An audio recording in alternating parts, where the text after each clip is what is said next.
ఆశీర్వాదములకు కారణభూతిగా యేసు ప్రభువానికి వందనాలు. ఈ ఉదయకాల సమయంలో ఇంతవరకు పాటలు పాడి మీ నామాన్ని కీర్తించిన తండ్రి, చెప్పిన సాక్ష్యంలో నీ నామానికి మహిమ కలిగిందయ్యా. అలాగే ప్రభు ఆరాధనలో మీరు మధ్య ఉన్నారు. మీతో మాతో మీరు కలిసి నేను మిమ్మల్ని సృష్టించడానికి ఇచ్చిన కృపను బట్టి స్తోత్రాలు. నీ వాక్యానికి సమీపమైన మమ్మల్ని జ్ఞాపకం చేసుకోండి. నీ బిడ్డనే నన్ను మరుగుపరిచి నీ ఆత్మ నుంచి కొడి వచ్చిన బిడ్డలతోనూ నాతోనూ మీరు మాట్లాడి బలపరచమని యేసుక్రీస్తు నామములో ప్రార్థించి అడిగి పొందుకున్నా తండ్రి, ఆమేన్. దేవుని స్తోత్రం. దేవుని సన్నిధికి వచ్చే ముందు మనందరం కూడా ఏ ఉద్దేశంతో రావాలంటే, దేవుడు నాతో మాట్లాడాలి, దేవుడు నాతో మాట్లాడాలి. కుటుంబాలుగా వచ్చినప్పుడు కూడా అదే పరిస్థితి. ఈరోజు దేవుడు నా భర్తతో మాట్లాడిన భార్య అనుకోకూడదు, భార్య ప్రార్థన చేసుకోకూడదు. ఈరోజు దేవుడు నా భార్యతో మాట్లాడిన భర్త ప్రార్థన చేసుకోకూడదు. అదే దేవుడు నాతో మాట్లాడాలి. ఎవరితో వారు మాట్లాడినప్పుడు వారు సెట్ చేసుకున్న ఆశీర్వాదం. కాబట్టి దేవుడు నీతో ఏం మాట్లాడుతున్నాడో అది గుర్తించాలి, దాన్ని సరి చేసుకోవడానికి మనం ప్రయత్నం చేయాలి. దేవుని స్తోత్రం. రైట్. మన దేవుని వాక్యాన్ని మనం గమనిస్తే ఇక్కడ వాక్యం చెప్తుంది, విలువ పెట్టి కొనబడిన వారు కనుక మీ దేహముతో దేవుని మహిమపరచుడి. దేవునికి స్తోత్రము. మనము విలువ పెట్టి కొనబడ్డామంట. విలువ. ఈరోజు దేవుని వాక్యము మనకు కొన్ని విలువలు నేర్పిస్తుంది. మనం విలువ పెట్టి కొనబడ్డాము. ఆ విలువ ఎంత అనేది ఈరోజు మనం చూద్దాం. ఏదైనా ఒక వస్తువు విలువ పెట్టి కొన్నప్పుడే ఆ విలువను బట్టి దాని భద్రత ఉంటుంది. అవునా కదండి?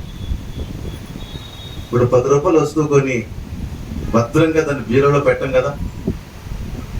వజ్రమో బంగారమో ఏదైనా విలువైనప్పుడు దాన్ని భద్రంగా బీరోలో పెడతాం. ఎందుకంటే అది విలువైనది కాబట్టి దాని యొక్క విలువను బట్టే అది ఒక ప్రయారిటీ ఉంటుంది, దానికి ఒక స్థానం ఉంటుంది. ఈరోజు వాక్యం చెప్తుంది, నువ్వు విలువ పెట్టి కొనబడ్డవాడువు, విలువ పెట్టి కొనబడిందానువు. కాబట్టి దేవుడు కొన్నాడు, నేను విలువగా ఎంచుకుని ఒక విలువైన దాన్ని చెల్లించి నిన్ను కొన్నాడు ఆయన. కాబట్టి నీవు ఒక విలువైన దానవు, విలువైన వాడవనే మొదట గుర్తించాలి. చాలా ఇంపార్టెంట్, నేర్చుకోండి. చాలా ప్రాముఖ్యమైన విషయము. ఈరోజు చాలా మంది జీవితాల్లో ఎట్లా ఉందంటే, నేను విలువలేని దాన్నండి, విలువలేని వాడినండి. ఎందుకంటే ఇప్పుడు నా దగ్గర సంపాదన లేదు కదా. అవును, ఈ లోకానికి ఏం కావాలంటే 4 డబ్బులు సంపాదించిన వాళ్ళే విలువ కింద కనబడతారు.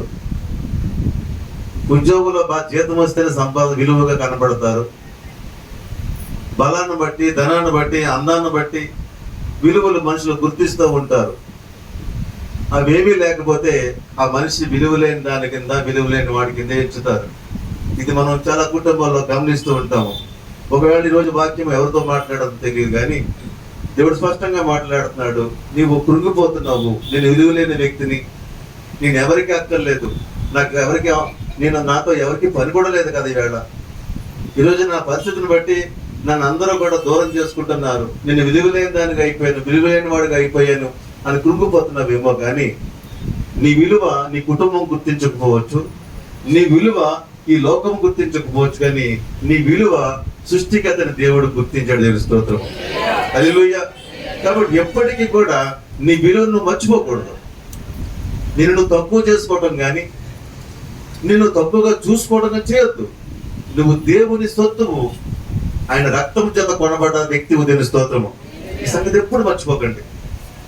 పరిస్థితులను బట్టి ఒకసారి మన కృంగుబాటుగా అనిపించవచ్చు, మనుషుల మాటలను బట్టి, లోకంలో దేనిని బట్టి. కానీ ఒకటి మాత్రం గుర్తు, ఈ వాక్యం నీ హృదయంలో భద్రంగా పెట్టుకో. నీవు లోకం దృష్టిలో విలువ లేనప్పటికీ దేవుని దృష్టికి బహు విలువైన వ్యక్తివి. దేవునికి స్తోత్రం. హల్లెలూయా.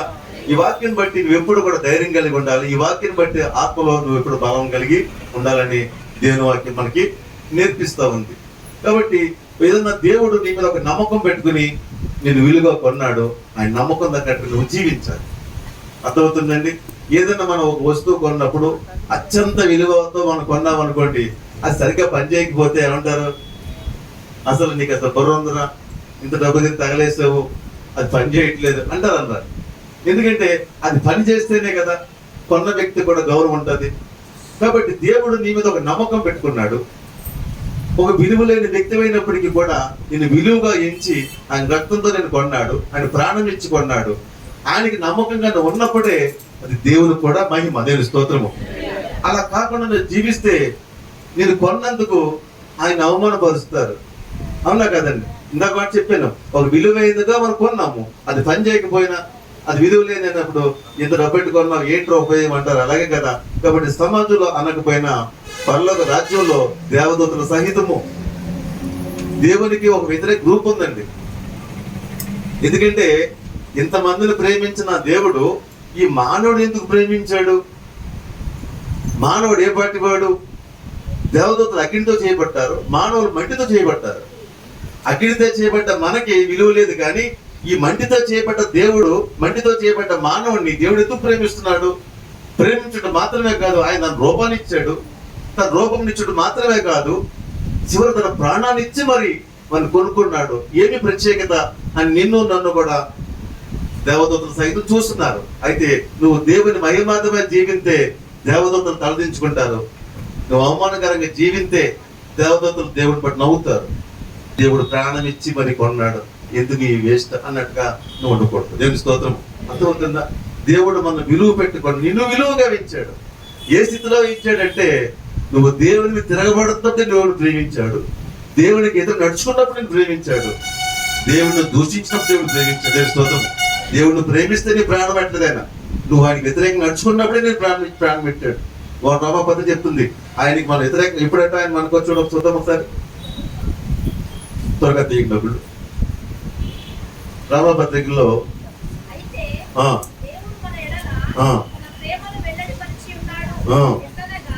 అధ్యాయం చెప్పామా? 5వ అధ్యాయం 8వ వచనం. చదువుకుందామా? ఏలయనగా మనం ఇంకా బలహీనులమై ఉండగా క్రీస్తు యుక్తకాలమున భక్తిహీనుల కొరకు చనిపోయింది. భక్తి పరుల కొరక, భక్తిహీనుల కొరక. కాబట్టి నువ్వు భక్తిహీనుడివే అయినప్పటికీ నీకోసం ఆయన ప్రాణం పెట్టాడు. స్తోత్రం.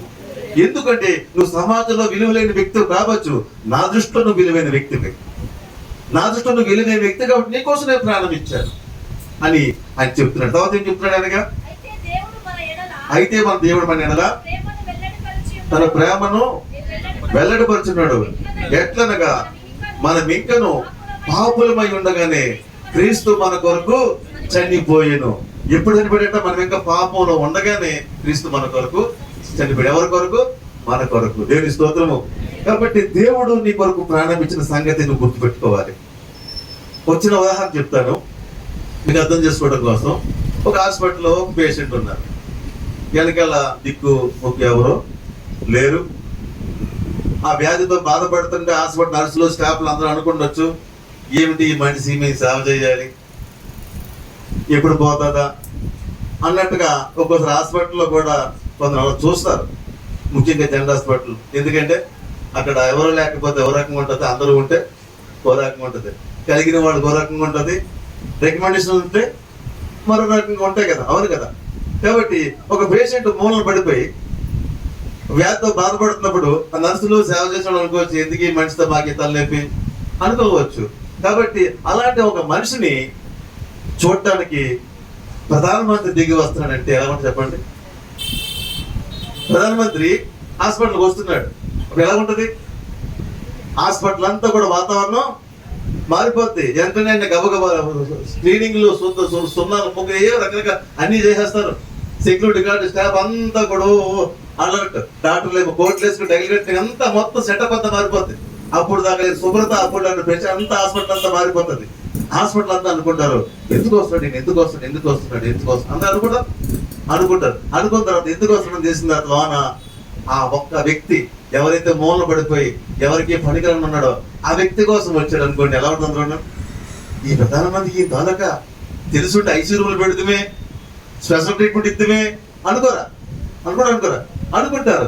ఆ వ్యక్తి వచ్చి ఈ ఏంటమ్మా ప్రాబ్లం అంటే, ఏం లేదు సార్, ఈయనకి ప్రాబ్లము, ఈయనకి ఒక కిడ్నీతో ప్రాబ్లం ఉంది, ఆ కిడ్నీ వేస్తే వీడు 2 కిడ్నీలు ఇచ్చాడు బతికేస్తుంది, లేదంటే చచ్చిపోతారు. ఆ కిడ్నీ ఎవరిది మ్యాచ్ అవ్వట్లేదు అన్నప్పుడు ఆ కిడ్నీ ఎవరిది మ్యాచ్ అవుతుందంటే ప్రధానమంత్రిదే మ్యాచ్ అవుతుంది. అయితే నా కిడ్నీ ఉంది కదా అంటాడు ఆయన. అయితే ఆంధ్ర ఏమంటారు? ప్రధానమంత్రి అయ్యండి ఈ దిక్కు లేని వ్యక్తికి ఇట్టినవాడు అంటే అప్పుడు వ్యక్తి విలువ పెరిగిపోతుంది కదా. ఏంటి ప్రత్యేకత? చూడటమే గొప్ప, హాస్పిటల్ రావటమే గొప్ప, పరామర్శించడమే గొప్ప. అలాంటిది ఆ వ్యక్తికి ఈయన వల్ల అవయవదానం చేస్తున్నాడు. అయితే వాళ్ళందరూ డాక్టర్ అంటారు, సార్ మీ స్థానానికి మీ స్థితికి ఇది తగింది కాదండి. ఒకవేళ రిస్క్ అయితే మీ ప్రాణం పోతుంది, రిస్క్ అయితే మీ ప్రాణం పోవచ్చు. కానీ మీరు ఈ రిస్క్ చేయదంటే ఆయన ఏమంటాడు, నాకు రిస్క్ అయినా పర్లేదు. నిజంగా అలా అంటే ప్రధానమంత్రి అలా మన ప్రభు అన్నాడు తెలుస్తుంది. అలా మన ప్రభు అన్నాడు, నా ప్రాణము ఈయన కొరకు పెడతాను తెలుసుకోవాలి. అని దిగి వచ్చి ఆ ప్రాణం ఇచ్చి నేను బ్రతికిస్తే ఆ వ్యక్తికి అంత విలువ పెరిగిపోతే. ఈ సృష్టిలో ఒక ప్రధానమంత్రి ఒక చిన్న పాత్ర అవ్వచ్చు, కానీ సృష్టికర్త దేవుడు నీ కొరకు దిగి వచ్చి ప్రాణం ఇచ్చాడు తెలుసుకోవాలి. చెప్పకుండా ఏమైపోతా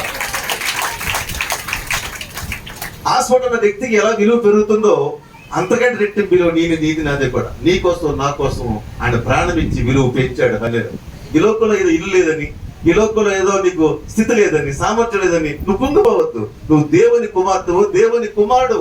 దాన్ని బట్టి సంతోషించు, దాన్ని బట్టి అతిశయించు. దేవునికి మహిమ కలుగును కదా. కాబట్టి నీ విలువ దేవుడు పెంచాడు క్రీస్తు యేసు సిలువలో. దేవుని స్తోత్రము.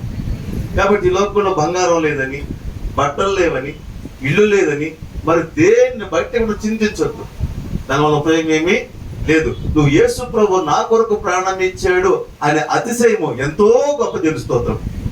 ఈ లోకంలో ఎవరిని ప్రేమించినా ప్రేమించకపోయినా నీ కొరకు ప్రాణం ఇచ్చే ప్రేమించే వ్యక్తి ఒకడు ఉన్నాడు. దేవుని స్తోత్రము.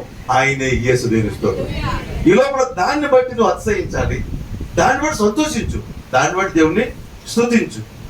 హల్లెలూయా. కాబట్టి వాక్యం చెప్తుంది, మీరు విలువ పెట్టి కొనబడిన వారు.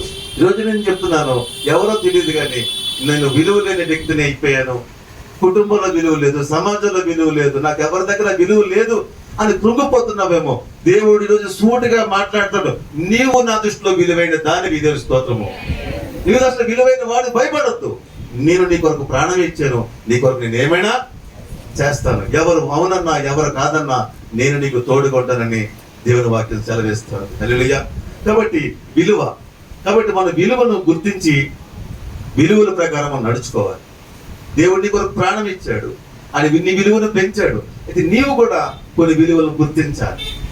విలువను గుర్తించడం బట్టే మన జ్ఞానం ఆధారపడి ఉంటుంది. అర్థమవుతుందా?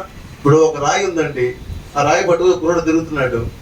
ఆ కుర్రాడు తెలియదు కదా అది మామూలు రాయి కిందే ఆడుకోవచ్చు. కానీ ఆ వజ్రం అనే సంగతి ఎవరు తెలుస్తుంది? జ్ఞానం కలిగిన వ్యక్తికి. దాని మీద జ్ఞానం కలిగిన వ్యక్తి అంటాడు, అరే బాబు అది సామాన్యమైన రాయా కాదుగా, కొన్ని వందల వేల కోట్లు చేస్తుందని ఆ రాయికి విలువ కడతాడు. ఎందుకంటే అతను తెలుసు కాబట్టి. చూడటానికి రాయిలాగా ఉందేమో కానీ దాంట్లో విలువ ఆ వ్యాపారికి తెలుసు. కాబట్టి నీలో ఉన్న విలువ దేవునికి తెలుసు కాబట్టి నేను విలువగా దేవుడు ఇచ్చుతున్నాడు. దేవుని స్తోత్రము. కాబట్టి విలువలను మనం గుర్తించాలి. మరి దేవుని సన్నిధిలో మనం ఆశీర్వాదం పొందాలంటే మనం దేవుని సన్నిధిలో కొన్ని విలువలు నేర్చుకోవాలి. దేవుని సన్నిధిలో విలువ నేర్చుకోవాలి, మన కుటుంబంలో విలువ నేర్చుకోవాలి, సమాజంలో కొన్ని విలువలు తెలుసుకోవాలి, వాటిని పెంచుకోవాలి.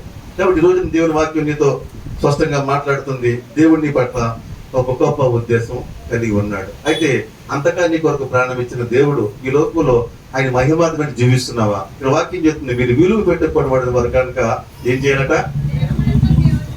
దేవుని మహిమాత్మై మీ దేహంతో దేవుణ్ణి మహిమపరచాలి. కాబట్టి నువ్వు ఈ జీవితంలోనే ఈ భూమి మీదే దేవుడు మహిమపరిచే ఒక పాత్రగా నువ్వు ఉండాలని దేవుడు కోరుతున్నాడు. కాబట్టి ఆయన సాక్షిగా, ఆయన బోరగా, ఆయన పాత్రగా, ఆయన బిడ్డగా ఈ లోకంలో ఘనంగా జీవించాలి. ఆ ఘనమైన జీవితం దేవుణ్ణి మహిమపరచాలి. ఈరోజు చాలా మంది జీవితాల్లో ఎందుకు తప్పుగా ఆశీర్వాదం లేదు అంటే వారి జీవితంలో దేవుని యొక్క సన్నిధిని వారు విలువగా గుర్తించట్లేదు, దేవుడిని విలువగా ఎంచట్లేదు. ఆయనని విలువగా పెంచడు, కానీ నీకు దేవుడు అంటే విలువ లేదు, నీకు దేవుడి సన్నిధి అంటే విలువ లేదు. చాలా మందికి ఇది లేదు, దేవుడు అంటే విలువ లేదు, దేవుని సన్నిధి అంటే విలువ లేదు. వాళ్ళు ఎంతసేపు కూడా వాడు సొంత జ్ఞానం, సొంత ఆలోచన నడుస్తూ ఉంటారు. కాబట్టి గుర్తించుకో, దేవుని సన్నిధి విలువైన సంగతి మర్చిపోకూడదు. అక్కడ నీ జీవితం మార్చబడుతుంది, అక్కడ నీ జీవితం హెచ్చించబడుతుంది, అక్కడ నీ జీవితం పైకి లేపబడుతున్న సంగతి మర్చిపోకూడదు. కాబట్టి మనము దేవుడి దృష్టిలో విలువైన వారమే. మనం కూడా దేవుడు అంటే మనకి విలువ కావాలి. కాబట్టి దేవుడు కోరుతున్నాడు. కాబట్టి మనం విలువలు గుర్తించట్లో నేర్చుకోవాలి. దేవుడిని విలువను గుర్తించాలి, దైవ సేవకుని విలువను గుర్తించాలి. అర్థమవుతుందా? దైవ సేవకుల విలువ కూడా చాలా ఇంపార్టెంట్ అయింది. అంటే అర్థం ఏంటంటే ఎక్కడ పడితే అక్కడ కదా, ఏది కూడా అనుకోకూడదు. అర్థమవుతుందా? కాబట్టి ఎక్కడ దేవుని వాక్యం నీతో మాట్లాడుతుందో, ఎక్కడ వాక్యం గద్దిస్తుందో, ఎక్కడ వాక్యం బుద్ధి చెప్తుందో అది దేవుని సన్నిధి, స్తోత్రం. అర్థమవుతుందా? గద్దించే మాటలున్న చోట చాలా మంది నిలబడలేరండి. అక్కడికి వెళ్తానండి, వాక్యం గద్దిస్తున్నట్టు ఉంటుంది అనుకుంటారు చాలా మంది. అది మీకు ఆశీర్వాదకరమైందని సంగతి మర్చిపోకండి.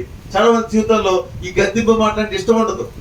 ఎంతసేపు నవ్వించే మాటలు, కవించే మాటలు, సరదాలు, జోకులతో అలా మాటలు మాడిస్తే ఆ గంట అవగొట్టేస్తే అది చాలా బాగుంది అనుకుంటారు. అక్కడ ఆశీర్వాదం అనేది నీకు రాదు. గుర్తుపెట్టుకోండి, నీకు ఆశీర్వాదం నీ జీవితం రావాలంటే నీకు కావాల్సింది మారు మనసు లేకుండా దేవుని ఆశీర్వాదం నీకు సంపూర్ణము కాదు. ఆశీర్వాదం ఉంది ఇప్పుడు, కానీ అది సంపూర్ణమైంది కాదు. సంపూర్ణ ఆశీర్వాదం నువ్వు పొందాలంటే నీలో మారు మనసు అనేది రావాలి. మారు మనసు రావాలంటే దేవుని వాక్యము నిన్ను గద్దించాలి, నేను మార్చాలి. ఆ వాక్యం నీ బ్రతుకులో గొప్ప ఆశీర్వాదాన్ని తీసుకొస్తుంది. మన సంపూర్ణ ఆశీర్వాదం పొందాలంటే మనం మారు మనసు పొందాలి. మారు మనసు పొందాలంటే నీతో మాట్లాడే వాక్యము కావాలి. అర్థమవుతుందా? కాబట్టి దైవజనులు మనం గుర్తించాలి. ఎక్కడ వాక్యం నీతో మాట్లాడుతుందో, ఎక్కడ ఉన్నత చెప్తున్నా దానిలో నువ్వు ప్రవేశించాలి. బైబిల్లో ఒక సంఘటన చెప్తాను వినండి. ఒక రాజు ఉన్నాడు.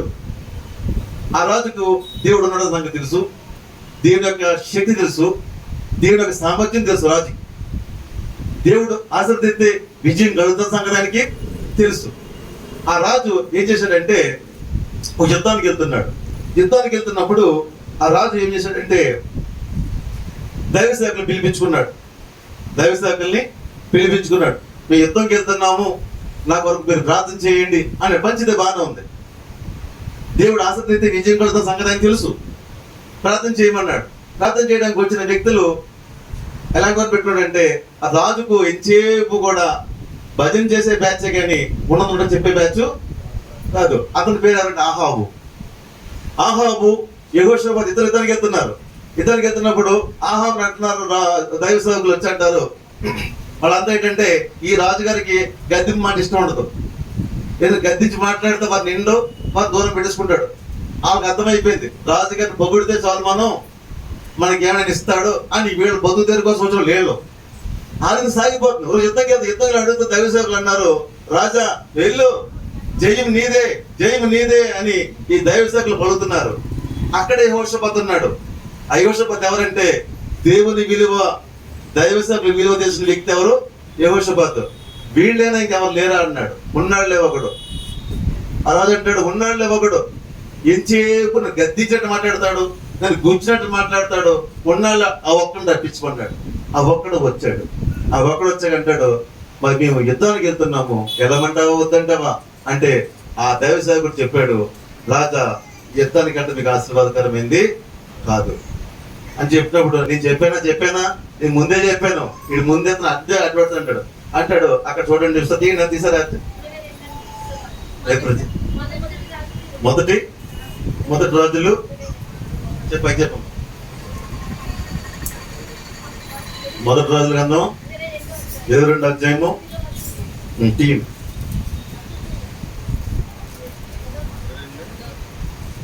అందుకు ఇశ్రాయేలు రాజు ఇమ్లా కుమారుడైన మికాయా అని ఒకడున్నాడు, అతని ద్వారా మనం యెహోవా వద్ద విచారణ చేయవచ్చును గాని అతడు నన్ను గూర్చి మేలు ప్రకటింపక కీడే ప్రకటించును గనుక అతని యందు నాకు ద్వేషము కలదని యెహోషాపాతుతో అనగా, యెహోషాపాతు రాజైన మీరు అలా అనవద్దనెను. ఈ దైవ శాఖలో కోపమంట ఉన్నాళ్ళు ఒకటండి. అక్కడికైతే గద్దించి మాట్లాడతాడు. వాక్యం నాతోనే మాట్లాడుతండి, నేను వెళ్ళను. నీతో మాట్లాడి నీకు ఆశీర్వాదం అమ్మా, నీతో మాట నీకు ఆశీర్వాదం అది. మరి నీతో మాట ఎవరు మాట్లాడాలి? పక్కింటితో మాట్లాడాలా? ఎవరితో మాట్లాడాలి? నీ పక్కతో మాట్లాడాలా? అంటే ఆశీర్వాదం వాళ్ళకి కదా, నీకు వద్దా? చాలా మంది ఇలాగ ఉంటుంది.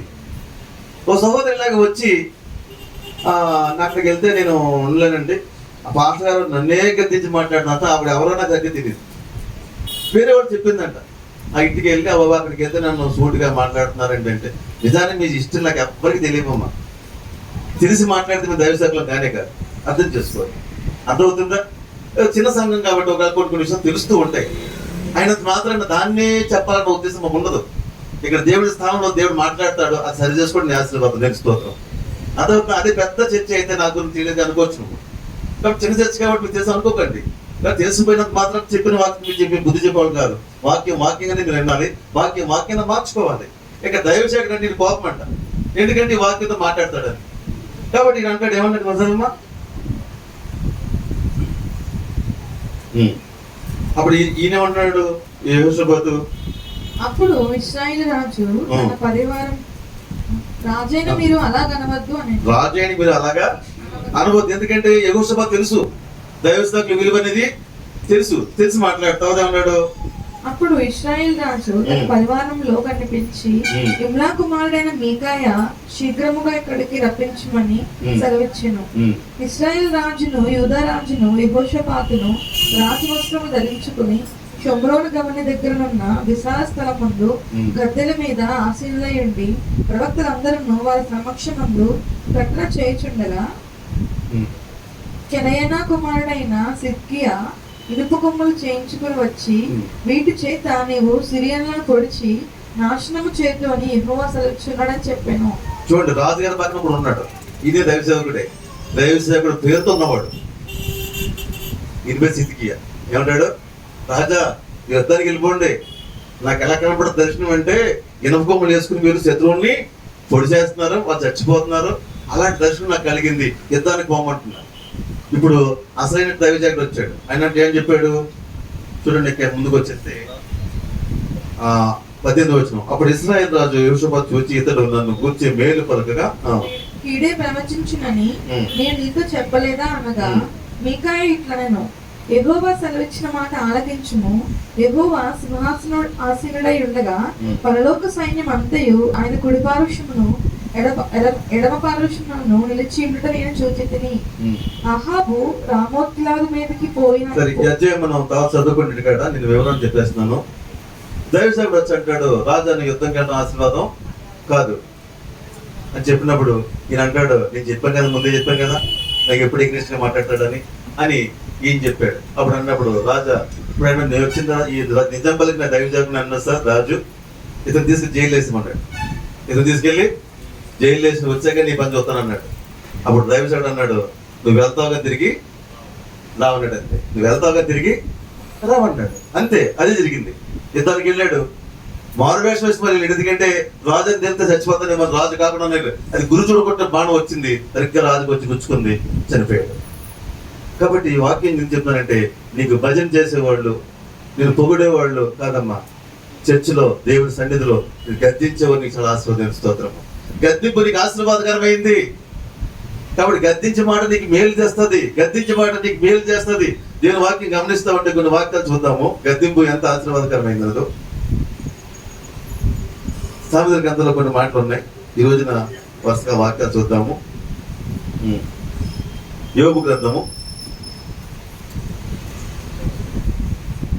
ఒక మైక్ తీసుకోండి, దేవుడిచ్చిన ప్రేరేపణ బట్టి నేను వరుసగా మీకు వాక్యాలు చూపిస్తాను. యోబు గ్రంథము 5వ అధ్యాయము 17వ వచనము. దేవుడు గద్దించి మనుష్యుడు ధన్యుడు, కాబట్టి సర్వశక్తులకు దేవుని శిక్షను తృణీకరింపకుండా. దేవుడు గద్దించి మనుషుడు ధన్యుడు, కాబట్టి సర్వశక్తుల శిక్షను తృణీకరింపం. దేవుడు గద్దిస్తే అతను ధన్యుడేనమ్మా, ఎందుకంటే మార్పు పొందడానికి. కాబట్టి గద్దించి వాక్యం నీకు ఆశీర్వాదమే కానీ అది కీడేమి చేయదు కదా. కాబట్టి వాక్యం యోబు చెప్తున్నాడు, దేవుడు గద్దించి మనుషుడు ధన్యుడు. మరొక మాట చూద్దామా, కీర్తన గ్రంథం 50వ అధ్యాయము, కీర్తన గ్రంథము 50వ అధ్యాయం 17వ వచనం. దిద్దుబాటు నీకు అసహ్యము కదా, నీవు నా మాట నన్ను నీ వెనుకకు త్రోసివేసదువు. నీవు దొంగను చూచినప్పుడు వానితో ఏకీభవించదువు, వ్యభిచారులతో నీవు సాంగత్యము చేసదువు. కీడు చేయమని నీ నోరు తెరుచున్నావు, నీ నాలుక కపటము. చూడమ్మా, కొంచెం పైకి వస్తుంటది. 16వ వచనం, భక్తిహీనులతో దేవుడు చదివిస్తున్నాడు, నా కట్టడలు వివరించుటకు నీకేమి పని, నా నిబంధన నేను ఒకటి వర్జిస్తమేమి. కాబట్టి కొంతమంది అంట దేవుని గురించి చాలా గొప్పగా చెప్తుంటారంట, దేవుని గురించి దేవుని కట్టడ గురించి చెప్తారు, కానీ వారు మాత్రం మార్చుకోరు, వారు బతుకు మార్చుకోరు, కానీ దేవుడి గురించి ఎంతో బాహాటంగా చెప్పడం చేస్తూ ఉంటారు. వార్త దేవుడే మాట్లాడుతున్నాడు. వార్త ఏమంటే భక్తిహీనులతో దేవుడు ఇట్లా ప్రకటించగలుగుతున్నాడు, నా కట్టడలు వివరించడం నీకేమి పని, నా నిర్మల నీ నోట వచించవేమి, దిద్దుబాటు నీకు అసహ్యము కదా. అంటే నీ జీవితం సరి చేసుకోవడానికి ఇష్టం కాదు, ఇది మార్చుకోవాలి, బాగుండాలి, దేవుడి మహిమాత్మ జీవించాలని ఒక ఆశ నీకు లేదు. దేవుడు వాకింగ్ గతి సరి చేసుకున్న మనసు నీకు లేదు కాబట్టి వాకింగ్ చెప్పి నీకు దిద్దుబాటు నీకు అసహ్యము కదా, నీవు నా మాటలను వెనకకు తోసెదవు. కాబట్టి దిద్దుబాటు అనేది మనకి ఆశీర్వాదం అనే వాక్యము సెలవిస్తా ఉంది. దేవుని స్తోత్రము. కాబట్టి ఇంకా ముందుకు వద్దాము. 140 వచ్చిందమ్మా. కీర్తన గ్రంథము 141.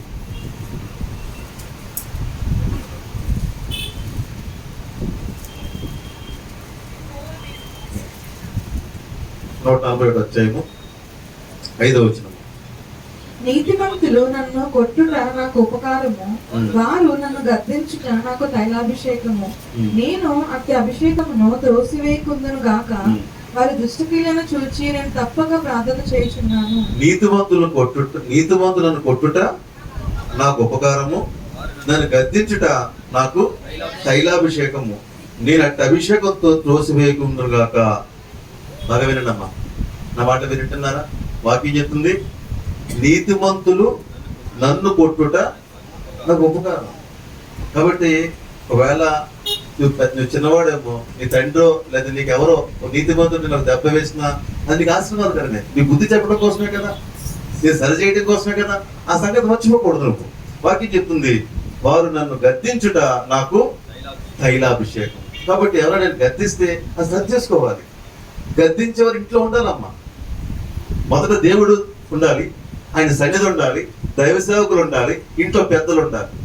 చాలా మంది ఇళ్లలో గద్దించేవారంటే కోపం, ఇచ్చేపు నిన్నే తిడతా ఉంటాడు, నన్నే తిడతా ఉంటది, అది ఇది ఊరికే తిడతారు. అలా ఎవరన్నా నువ్వు సరిగ్గా నడుచుకోవట్లేదు కాబట్టి గద్దిస్తున్నారు. గద్దించి మాట సరి చేసుకో. కాబట్టి వాక్యం విన్నప్పుడు అర్థం చేసుకోవాలి, గద్దించడం నీకు ఆశీర్వాదకరమని వాక్యం చెప్తుంది. ఎవరా నువ్వు ఇది దావీదు నన్ను వారు గద్దించడం నాకు తైలాభిషేకము, నేను అట్టి అభిషేకం తోసివేయకుందును గాక. ఎవరు మాట్లాడుతున్నారు ఈ మాట? దావీదు మాట్లాడుతున్నాడు. దావీదు మంచి ప్రార్థనాపరుడు, భక్తిపరుడే. కానీ అతని జీవితంలోకి అనుకోని తప్పు పాపం ఎదురైంది. ఎందుకంటే ఉన్నట్టుండి ఒక రోజున ఒక భయంకర పాపం చేశాడు. ఒక గొర్రెలు కాసుకునే వ్యక్తిని దేవుడు రాజుగా అభిషేకించాడు, ఒక్కొక్క స్థాయిలోకి వెళ్ళాడు. ఆ స్థానంలోంచి దావీదు ఘోరమైన పాపం చేశాడు. చక్కని భార్య ఉన్నారు, చక్కని కుటుంబం అన్నీ ఉన్నారు. కానీ ఏం జరిగిందంటే ఒక భయంకర పాపం చేశాడు. పరాయి స్త్రీని చూసి మోహించాడు. మోహించడం మాత్రమే కాదు, ఆ స్త్రీని తన వద్ద రప్పించుకున్నాడు. అతను ఎవరో కాదు, తన వద్ద నమ్మకంగా పనిచేసే ఒక సైనికుని భార్య రప్పించుకుని ఘోరమైన పాపం చేశాడు. ఘోరమైన పాపం చేయడం మాత్రమే కాదు, ఆ సైనికుని చంపేస్తే గొడుగును పొందుకున్నాడు. ఎందుకంటే అప్పటికి ఆ ప్రెగ్నెన్సీ వచ్చేసింది. సైనికుడు ఏమో ఎక్కడ ఉన్నాడు? యుద్ధంలో ఉన్నాడు. యుద్ధంలో ఉండగా ఎలా ప్రెగ్నెన్సీ వస్తుంది? తెలిస్తే పాపం అవుద్ది, నా రంగు బట్టబయలు అవుతుందని చెప్పేసి దావీదు మాస్టర్ ప్లాన్ వేసుకున్నాడు. మాస్టర్ ప్లాన్ వేసుకుని ఓ రోజు ఏం చేశాడంటే ఆ సైనికుడిని మాస్టర్ ప్లాన్ వేసుకుని ఆ యుద్ధంలో చంపించేశాడు. ఆ విధురాలు లేదు కానీ విధురాలు చక్కగా భారీగా చేసుకున్నాడు. ఒక మాస్టర్ ప్లాన్ తో చేశాడు. ఇదంతా దేవుడికి తెలుసు. ఎవరు చూడలేదు కదా, ఎవరికి తెలియదు అనుకున్నాడు దావీదు. కానీ ఒక రోజు దేవుడు చూశాడు. చూసి అంటాడు దావీదు దగ్గరికి ఒక దైవ సేవకుని పంపించాడు. ఎవరికి వేరు? నాతాను అంటే ప్రవక్తను పంపించాడు. ఓ దావీదు, నువ్వు చాలా తప్పు చేసావు. అది ముందు ఉదాహరణ చెప్పాడు. నీ రాజ్యంలో తప్పు జరిగింది అన్నాడు దావీదు తోటి. నా రాజ్యంలో తప్పు జరగడం అన్నాడు. అవును, నీ రాజ్యం జరిగింది. ఒక అమాయకుడు గొర్రెని ఒక లాగేసుకున్నాడు అని ఒక ఉపమానం చెప్పినప్పుడు ఎవరంటే నువ్వే అన్నాడు. నువ్వు ఘోరమైన పాపం చేసావు దావీదు అనగానే దావీదు బుకాయించలేదు, ఎదిరించలేదు. ఆ దైవ సేవకుడిని, రాజు అధికారం ఉంది, శక్తి సామర్థ్యం, అతను ప్రవక్త సామాన్యుడే, కానీ అది దేవుని వాక్కు. చేసిన తప్పుగా గద్దించాడు. ఆ తప్పును దావీదు ఒప్పుకున్నాడు. ఈ లోకంలో తప్పు చేయడం ఎవ్వరు లేరండి, అందరూ తప్పు చేసిన వాళ్ళే. కానీ ఎవరు దేవుడికి ఇష్టం అంటే వారు తప్పు సరి చేసుకోవడం దేవుడికి ఇష్టం. అందుకే దావీదు యొక్క ప్రకీర్తనలు మంచి కీర్తన చూడండి. 51 కీర్తన చూద్దాం ఒకసారి. 51 కీర్తనలో నాకు దావీదు యొక్క చరిత్ర ఉన్నప్పుడు, దావీదు చేసిన పాపం చాలా ఘోరమైన పాపం అండి. బైబిల్లో చాలా మంది తప్పులు చేశారు. అందులో ప్రధాన తప్పుల్లో ఇంకొక తప్పు చేసిన వాడు ఎవరు? దావీదే.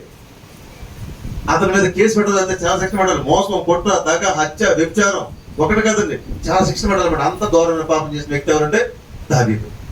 అలాంటి వ్యక్తిని దేవుడు అంటాడు, దావీదు ఒక ఊరియా జీవితం తప్పు చేయడం అంతే, మిగిలిన జీవితం అంతా బాగుంది అన్నాడు. చాలా ఆశ్చర్యంగా ఉంటుంది. ఇంత ఘోర పాపం చేసిన వ్యక్తి దేవుడు క్షమించడం ఏంటంటే, దేవుడు కోరుకుడు ఒకే ఒకటి, తన తప్పు తాను తెలుసుకోవాలి, తన తప్పు తాను సరి చేసుకోవాలి. అదే దేవుడు కోరుకుంటున్నాడు. అందుకే దేవుడు 50 కీర్తనలో దావీదు వాడిన మాట ఏమంటాడు సార్, నా అతిక్రమములు నాకు తెలిసే ఉన్నవి, నా అతిక్రమములు నాకు తెలిసే ఉన్నవి, నా పాపం వెళ్ళినప్పుడు నా ఎదుట ఉన్నది. నీకు కేవలం నీకే విరోధంగా నేను పాపము చేసి ఉన్నాను, నీ దృష్టి ఎదుట నేను చెడుతనము చేసి ఉన్నాను. ఒప్పుకుంటాడు, నిజమే ప్రభు, నీ దాసుడు చెప్పిన మాట 100% రైటే, నేను పాపంలో ఉన్నాను, తప్పు చేశాను అని దేవుణ్ణి ఆ కీర్తన భాగం చదువుకుంటే మనకు అర్థమవుతుంది. నన్ను కడుగు ప్రభు, నన్ను క్షమించు ప్రభు, ఈ సోపు నన్ను కడుగు ప్రభు అని ఎంత ప్రార్థన చేసుకున్నాడో. ప్రార్థన చేయగా చేయగా దేవుడు అద్భుతంగా ఆవిడని క్షమించాడు. అద్భుతంగా ఒక మంచి వ్యక్తిగా అతను తీర్చిదిద్దాడు. కాబట్టి ఈ భూమి మీద నువ్వు పాపం చేసేవని కుంగిపోవాల్సింది కాదు, కానీ ఆ పాపం ఒప్పుకోవడం నేర్చుకో, దేవుడి దగ్గర క్షమాపణ కోరుకో, పశ్చాత్తాపడు, ప్రార్థన చేసుకో. దేవుడు ఒక జీవితంగా మారుస్తాడు. దేవుని స్తోత్రం. కాబట్టి వాక్యం చెప్తుంది, నిన్ను గద్దించేవారు ఉన్నాడు నీకు ఆశీర్వాదకరం. మరొకటి మాట చూసుకుని మనం ముందుకు వెళ్ళిపోతాము. సామెతల గ్రంథము 1వ అధ్యాయం 23వ వచనము. సామెతల గ్రంథము, నా గద్దింపు విని తిరుగుడి, ఆలకించుడి, నా ఆత్మను నీ మీద కుమ్మరించుదును, నా ఉపదేశమును నేను తెలిపెదును. నేను పిలువగా మీరు వినకపోయిరి, నా చేయి చాపగా ఎవరో లక్ష్య పెట్టకపోయిరి. నేను చెప్పిన బోధ ఆయన గద్దింపు ఏం చేయాలి? ఆయన వైపు మనం తిరగాలి. అంతేగాని గద్దెపు మీద దూరంగా వెళ్ళిపోతే ఉపయోగం ఉందా? కాబట్టి గద్దెపు విని మనం తిరగడం అనేది అది మనకు ఆశీర్వాదకరము. దేవుని స్తోత్రము.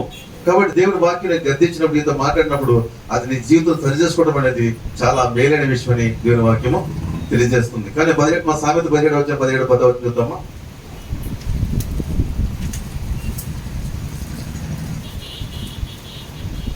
బుద్ధిహీనుకి 100 దెబ్బలు నాటినంత కంటే బుద్ధిమంతునికి ఒక గద్దింపు మాట లోతుగా నాటును.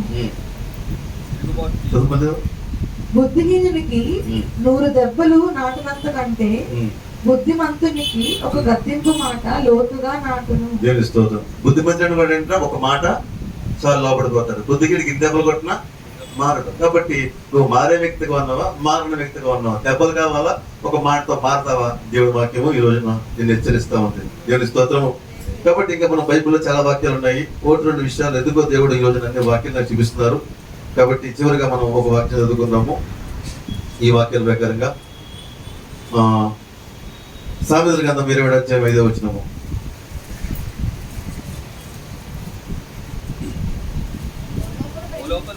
లోపల ప్రేమించుట కంటే బహిరంగంగా గద్దించుట మేలు. కాబట్టి బహిరంగాన్ని గద్దించిన వారిని గురించి నువ్వు బాధపడకు, ఇలాగన్నారేంటి అలాగన్నారు అనుకోవద్దు, అది నీ ఆశీర్వాదం దొరకదు. కాబట్టి గద్దించేవాడు నీకు ఉండాలి, ఇంట్లో ఉండాలి, పెద్దలు ఉండాలి, కుటుంబ సభ్యులు ఉండాలి. అది ఈ రోజులో అలా ఉండడానికి ఇష్టపడలేదు ఎవరు. అర్థమవుతుందా? చాలా కుటుంబాలు గమనిస్తామంటే పూర్వంలో ఒక తండ్రి భయం, మామయ్య భయం, చిన్నాన్న భయం ఇలా ఉండేది ఇంట్లోని. ఈరోజు ఎవరి భయం పెట్టనట్లేదు. మా అబ్బాయి మీద చేయటువంటి ఇలా ఎన్నో గొడవడుతున్నారు. ఎందుకంటే వాళ్ళ అబ్బాయి బాగా ప్రేమిస్తుంది, ఇంకా ఆ అబ్బాయి మీద చేయకూడదు. ఇంకా తాత దెబ్బ ఎత్తు కొడతాడు, ఉరినే కొడతాడా, అల్లరి చేసి తప్పు కొడతాడు. మామయ్య గారు మా అబ్బాయి మీద చేయటువంటి మన ఇంట్లో వెళ్ళిపోతాం అంటే ఎవరు ఏం అనకూడదు. అలాంటి పరిస్థితి తెచ్చుకున్నారు. ఏమో చివరికి ఏమవుతుంది, బుద్ధిమంతులు కొరలు కదా పాడైపోతారు. కాబట్టి ఎందుకు కొట్టారో తెలుసుకోవాలి. దాని ప్రకారం తప్పు చేసావు కదా, అందుకే తాత కొట్టాడు అని చెప్తే ఆ బిడ్డ తప్పు చెప్పకుండా ఉంటాడు కదా. అలా కాకుండా తాత కొట్టగానే తాత మీద తిరగబడితే ఏమవుతుంది, ఆ తిరగడు పాడైపోతాడు. కాబట్టి మనం ఇంట్లో మన బుద్ధి చెప్పేవాళ్ళు, గద్దించేవాళ్ళు ఉండడం మనకి ఆశీర్వాదకరం. దేవుడు మాకు మనం ఇచ్చాడు, సో అందరూ ప్రేమిస్తున్నాం. కానీ నేను చెప్తున్నాను, ఇంట్లో ఎవరో ఒకరు ఉండాలి. వాడు భయం చెప్పాలి, బుద్ధి చెప్పాలి. గద్దించాలంటే ఆ పాత్ర మా అబ్బాయి గారు చెప్పాం. మామయ్య అంటే భయం ఉండాలి, వాడు అందరూ చేయకుండా ఎంతో దెబ్బ అయ్యేది అని చెప్తుంది. ఎందుకంటే అందరూ కారం పెడితే ఏమవుతుంది, పాడైపోతాడు. కాబట్టి మన ఇంట్లో ఒక భయం చెప్పాడు పెట్టుకోవాలి, వాళ్ళు మనం గౌరవం ఇవ్వాలి. అర్థమవుతుంది. ఆ రీతిగా మనం పెంచుకోవాలి. నాన్నమ్మ తిట్టిందంటే అర్థం ఏంటి, పిల్లలు తప్పు చేస్తాం కదా. అత్తయ్య గారు నా అబ్బాయిని తిట్టడం ఏంటి, నువ్వు గద్దింపు నువ్వు వ్యతిరేకితే నీ కొడుకు పాడైపోతాడు. కాబట్టి ఇంట్లో గద్దించి ఉండాలమ్మా. అలా కాకుండా ఒంటరిగా ఏకాగ్రత ఉంటే ఉదనాన్న పాడైపోతాం. అందుకే ఈరోజు ఉమ్మడి కుటుంబాలు కాదు విడిపోతున్నాయి. కారణం ఏంటంటే వాళ్ళ పిల్లల్ని ఎవరు ఏమన్నాక ఇష్టపడట్లేదు. అది మంచిది కాదు. వాళ్ళు నీకంటే ఎక్కువగా ప్రేమించిన వాళ్ళే. ఆ చిన్న బిడ్డ పుట్టిన ఎంతో చూసి ఎంతో ప్రేమించారు. అలాంటి ఆశీర్వాదకరమే. లేదా తెలియక చాలా మంది బిడ్డల్ని గారంతో పెంచుకుంటున్నారు. ఆ తర్వాత వాళ్ళ జీవితంలో పాడు చేసిన చూడండి. 29 వచ్చే 15 చూద్దామా సామెతల గ్రంథంలో. పెత్తమును గద్దింపును జ్ఞానము కలగచేయును, అదుపులేని బాలుడు తన తల్లికి అవమానం తెచ్చును. బెత్తమును గద్దింపును జ్ఞానము కలుగచేయును, అదుపులేని బాలుడు తన తల్లికి అవమానం తెచ్చును. అదుపు లేని బాలుడు తన తల్లికి చెదరట అవమానత. కాబట్టి నీకు ఇంట్లో నువ్వు వదులు పెట్టలేకపోతున్నావు. మీ నాన్న గౌరవించు, అంతేగాని ఆ నాన్న తినబడిపోతే నువ్వు నా కొడుకు కొట్టటే మీ ఆ నాన్న బతమని అనుకో, అప్పుడు ఏమైపోతుంది? విభేదమే కదా. నీకు మాత్రమే కొడుకు కదా, తండ్రికి కొడుకే కదా. చాలా మంది భార్యలు ఇలా తినబడతాడు, నా కొడుకు కొట్టేటట్టు అంటారు. అది తప్పు, ఇద్దరికి కొడుకే కదా. కాబట్టి ఆ ఎవరు కొట్టాడంటే నువ్వు ఏం చేయాలి? పక్కన అడగాలి, ఎందుకు కొట్టాడంటే కారణం అంటే అది రైట్ అనుకో, తప్పు లేదు. రాదనుకో పక్కన మాట్లాడి తప్పితే పిల్లల ముందు పెద్దల్ని తక్కువ చేయకూడదు. వాళ్ళు లోకువా చేస్తే ఓ రోజున వారు భయం తప్పిపోయి పెరుగుతారు, లోపల చెడిపోతారు. కాబట్టి మనం ప్రేమించవచ్చు, గారం పెట్టచ్చు, కానీ అతిమించిన గారం మనం పెట్టడం ఆశీర్వాదం కాదు. కాబట్టి వాక్యం చెప్తుంది, అదుపులేని వాడు తన తల్లికి అవమానం తెస్తాడంట. దేవుని స్తోత్రము. చివరికి ఒక మాట దీంట్లో ఈ వాక్య అధ్యాయం వచ్చి 29 అధ్యాయం 1వ వచనం చూద్దామా. మనం చదువుకున్నాము. ఎన్నిసార్లు గద్దించినను లోబడిన వాడు మరి తిరగలేకుండా హఠాత్తుగా నాశనమగును. హల్లెలూయా.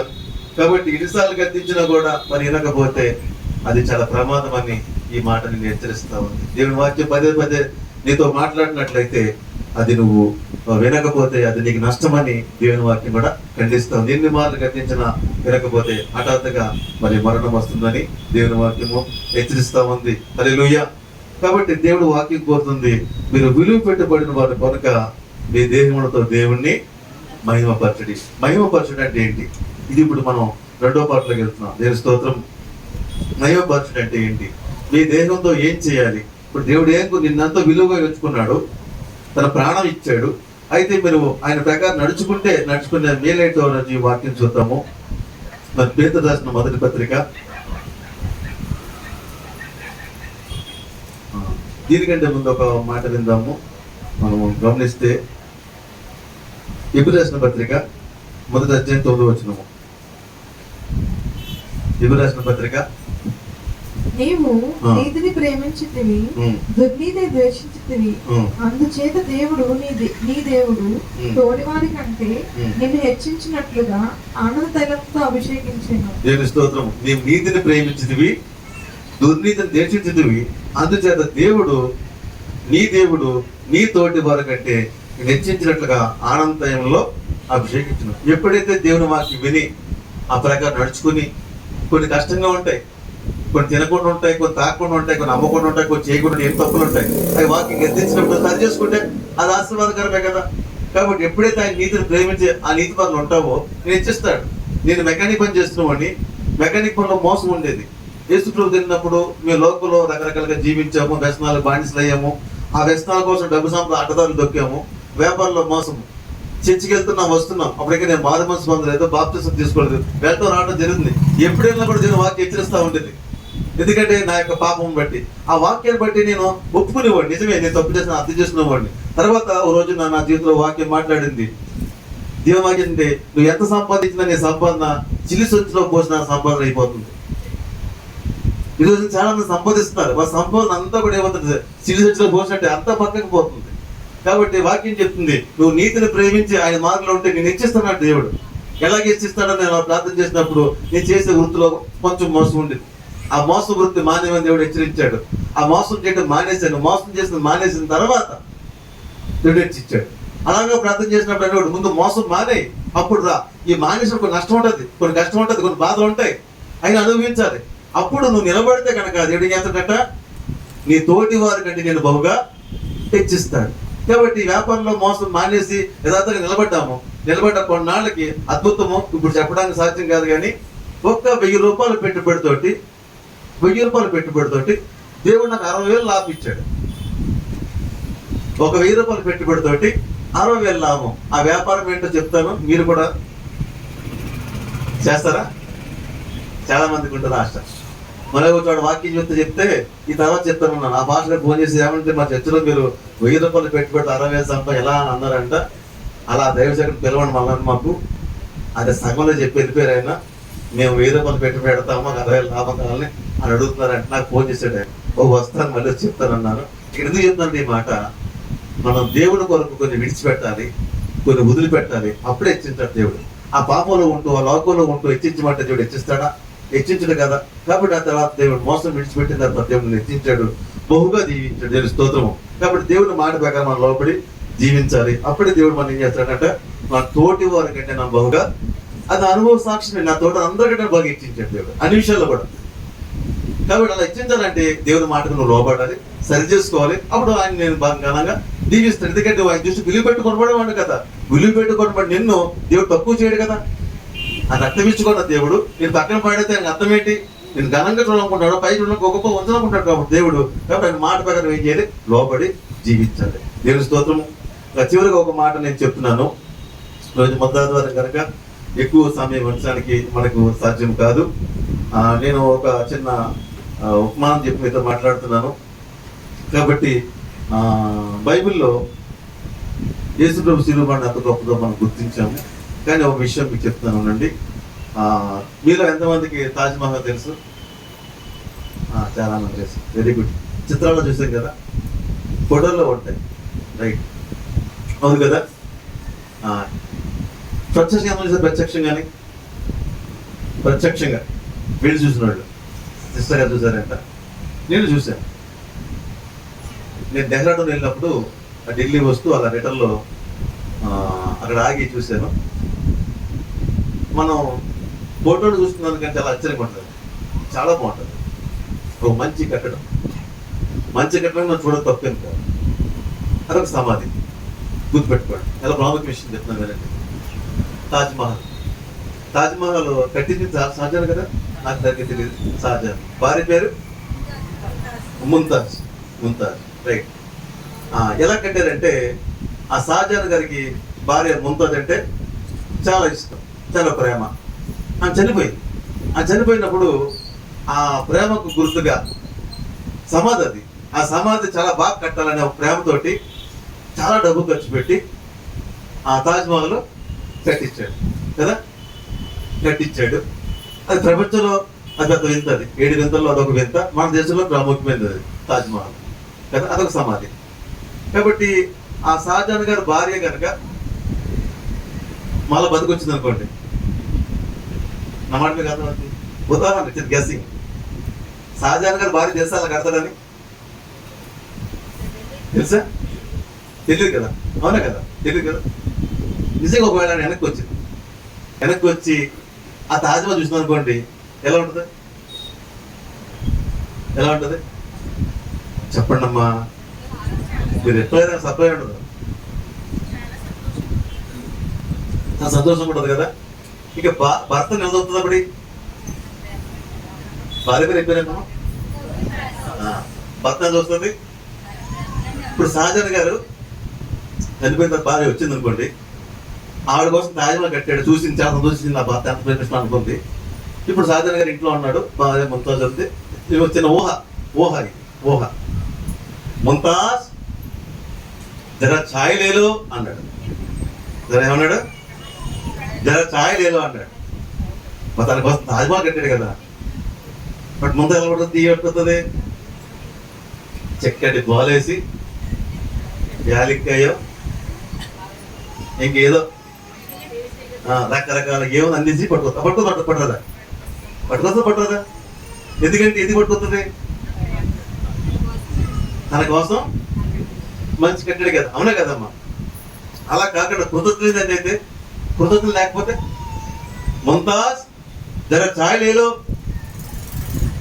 అంటే కృతజ్ఞత లేకపోతే, నేను మేకప్ వేసుకుంటున్నాను, నేను హెండా పెట్టుకున్నాను, నాకు ఖాళీ లేదు, పని మనిషితో పెట్టిన అంటదా? అలా అంటే ఆవిడ కృతజ్ఞత లేదు కదా. అవునా కదా? అంతగా ప్రేమించినప్పుడు, ఆయన కోసం అంత కట్టడం కట్టినప్పుడు, ఆ తాజ్మహల్ కట్టినందుకు ముంతాజ్ ఎంత ప్రేమిస్తుందో, అది కేవలం తాజ్మహల్ కట్టడానికి షాజహాన్ వాడిన డబ్బు మాత్రమే. డబ్బు మాత్రం వాడాడు ఆయన. డబ్బు మాత్రం వాడి ఒక కట్టడం కట్టి మంచిదే, తప్పు కదా, నేను సహజంగా తప్పు చేయట్లేదు. కానీ నీకోసం ప్రాణం ఇచ్చిన ప్రభువును తెలుసు. అలాంటి సహజాలు భార్యకి ఒకళ్ళే ఉండొచ్చు, అలా ప్రేమించేవాడు. నిన్ను ప్రేమించేసాను తెలుసు. స్తోత్రం. నీ కొరకు ఆయన ప్రాణం ఇచ్చాడు. షాజహాన్ గారు కేవలం డబ్బు మాత్రం ఇచ్చాడు అంతే, కొంత డబ్బును ఖర్చు పెట్టాడు అంతే. కానీ నా యేసయ్య నీ ప్రాణం ఇచ్చాడు. అవునా కదా? అవునా కదా? చెప్పండి. నీకోసం ప్రాణమే ఇచ్చాడు. దాని సాక్ష్యం సిలువే. దేవుని స్తోత్రం. హల్లెలూయా. ప్రపంచంలో ఒక వింతగా ఉందేమో కానీ ఈ సృష్టిలో ఒక వింత ఏంటంటే యేసు ప్రభు నీ కొరకు ప్రాణం పెట్టడం తెలుస్తుంది. కాబట్టి షాజహాన్ గారు భార్య కృతజ్ఞత లేకపోతే ఎలా లోబడలేదో నీవు కూడా ప్రేమను గుర్తించుకొని లోబడకపోతే అంతే కదా. నీకోసం ప్రాణం పెట్టిన యేసుకి ఎంత లోబడుతున్నావు నువ్వు? నా మాట మీకు అర్థమైందా? నా మాట మీకు అర్థమైందా? ఒక తిరిగి లేకుండా పోవచ్చామని నీకోసం నువ్వు బతుకుండగా నీ కొరకు ప్రేమించే వ్యక్తి కూడా ఉన్నాడు. ఆయన పేరు ఎవరు? యేసయ్య. ఆయన నీ కొరకు ప్రాణమే ఇచ్చాడు. ఆయనకి ఎంత లోబడుతున్నావు నువ్వు? ఒకసారి నువ్వు ప్రశ్న వేసుకో. సహజంగా తాజ్మహల్ గొప్పగా ఉంది కానీ నీకోసం ప్రాణం పెట్టిన యేసు ప్రభు నీకు గొప్పగా అనిపించట్లేదా? ఆయన ప్రేమ నీకు అర్థం కాలేదా? ఆయన సిలువ మరణం నీకు అర్థం కాలేదా? ఆయన కాచిన రక్తం విలువ నీకు తెలియదా?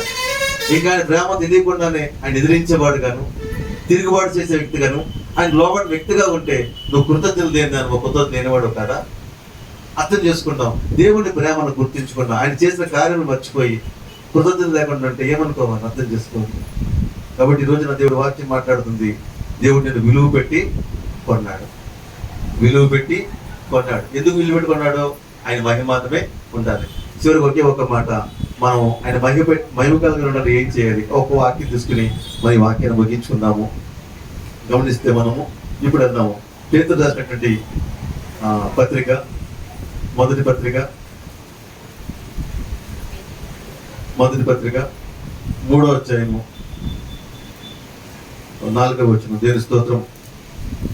3వ అధ్యాయము 4వ వచనం. సాధువైనట్టియు మృదువైనట్టియునైన గుణమును అక్షయాలంకరము గల మీ హృదయపు అంతరంగ స్వభావము మీకు అలంకారముగా ఉండవలెను. అది దేవుని దృష్టికి మిగుల విలువగలది. నేను విలువ పెట్టుకున్నట్టు దేవునికి నువ్వు ఎలా ఉండాలంటే ఎలా ఉండాలట? సాధువైనట్టు మృదువైనట్టు గుణమును అక్షాలంకారం గల మీ హృదయ అంతరంగ స్వభావమును మీకు అలంకారంగా ఉండాలంటే నువ్వు ఎలా ఉండాలి దేవుని దృష్టికి? ఇప్పుడు ఈ రెండే మాటలు, ఇంక ఎక్కువ లేవు. ఇంక రెండు మాటలు ఉన్నాయి. సాధువైనట్టు ఉన్నావా? సాధువుగా ఉంటున్నావా? రంకిలేస్తున్నావా? ఒకసారి మీ స్వభావం ఒకసారి గుర్తుపెట్టుకోండి. మీ ఇంట్లో మీ స్వభావం ఏంటి? దేవునిపై నీ స్వభావం ఏంటి? సాధువు అంటే అర్థమేంటి? లోబడే స్వభావం. తిరగబడే స్వభావం సాధువుల గుణంలో ఉండదు. ఇప్పుడు తిరగబడుతున్నావా? లోబడుతున్నావా? సాధువుగా ఉంటున్నావా? ఆయన బిడ్డగా. అందుకోసం నేను ఆయన ఆ రక్తంతో కొన్నాడు. నేను విలువగా ఎంచుకున్నాడు. నువ్వు సాధువుగా ఉంటే ఆయన విలువకు అర్థం ఉంటుంది. మృదువుగా ఉంటే నీ మాట ఎలా ఉంటుంది? మృదువుగా ఉంటుందా? మృదు స్వభావం కలిగి ఉన్నావా? లేదా ఈ మాట ఎలా ఉందో సో నిన్ను ప్రశ్నించుకో. అర్థం చేసుకుందాము. కాబట్టి ఆయన మాటకు లోబడి నువ్వు జీవించినట్లయితే ఆయన ఎంత గోపనీయత చేస్తా. ఒక చిన్న ఉదాహరణ చెప్తున్నాను, వాక్యం ముగించాను.